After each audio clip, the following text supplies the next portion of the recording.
Pinangunahan ni Police Brigadier General Prexis Tangawul, Regional Director, Police Regional Office BAR, ang send-off ceremony ng Security Forces and Resources para sa Special Geographic Area PLECB sa Camp Brigadier General Salipada, Pendaton, Parang, Maguindanao.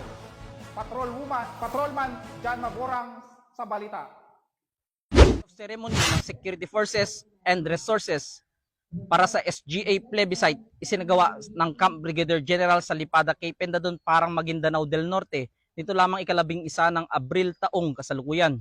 Pinangunahan ni Police Brigadier General Prexi Dugas Tangawon, Regional Director, ang naturang seremonya. Natuwang ang mga personahe ng PRO BAR. Higit sa 400 kapulisan ang na-deploy sa Special Geographic Area ng BARM na kinakatawan ng 100 personahe na nagmula sa Regional Headquarters, 100 sa Maguindanao del Norte Police Provincial Office, 100 sa Maguindanao del Sur Police Provincial Office, at 140 naman sa Regional Mobile Force Battalion 14 para sa nalalapit na botohan o plebiscite ngayong darating na ika-13 ng Abril taong kasalukuyan na may kabuang mahigit 100,000 na mga botantes.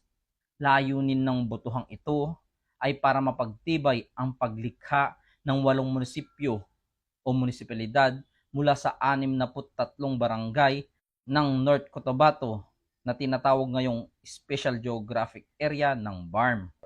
Okay, ang event po natin ngayon is the send-off ceremony para sa ating mga tropa, mga PNP personnel natin na magse-serve during the April 13 plebiscite na mangyayari ngayon sa 63 barangays ng North Cotabato.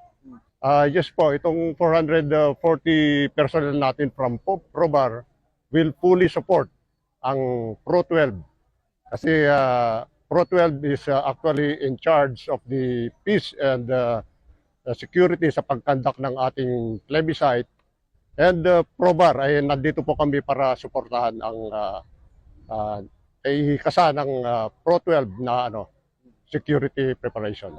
Ngayon po, magsisimula na po, after this, magde-deploy na po tayo sa different areas, always in coordination with Pro-12 and of course with the COMELEC. Sa bagong Pilipinas, ang gusto ng PNP ay ligtas ka.